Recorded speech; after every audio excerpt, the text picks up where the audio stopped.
Determine the unit vector in the direction of vector c. Okay, let us begin. Now here we have the vector c given by, we have c vector equals to 3 times I cap minus 6 j cap, but we're going to rewrite this as plus negative 6 times j cap added to 2 times k cap. Now in order to find out the unit vector, what we'll do, we'll first try to find out the magnitude of vector c.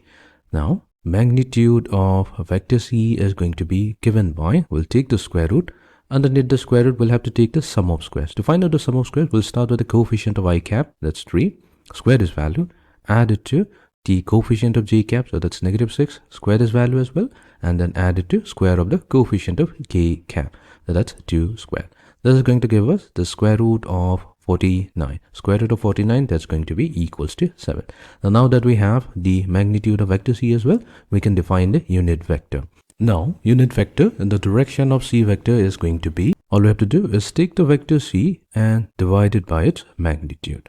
The vector c, that's given by 3 I cap minus 6 j cap plus 2 k cap, and we're going to divide it by 7, the magnitude, which is going to give us 3 over 7 I cap plus negative 6 over 7 j cap plus 2 over 7 k cap. So this is going to be the unit vector, which is in the direction of c vector, and we can verify whether if it's a unit vector or not. All you have to do is find its magnitude.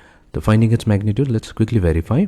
So here we'll take the square root, and underneath the square root we have to take the sum of squares. So we'll take 3 over 7, square it, this is the coefficient of I cap, added to the square of the coefficient of j cap, added to the coefficient of k cap, and then square this value. So that's going to be equals to, so here we have the square root of 9 over 49 added to 36 over 49 plus we have 4 over 49, and that's going to give us square root of 49 over 49, so that's going to be 1. So we indeed have a magnitude of 1, so that tells us that this is indeed a unit vector whose magnitude is 1 and its direction is going to be along c vector.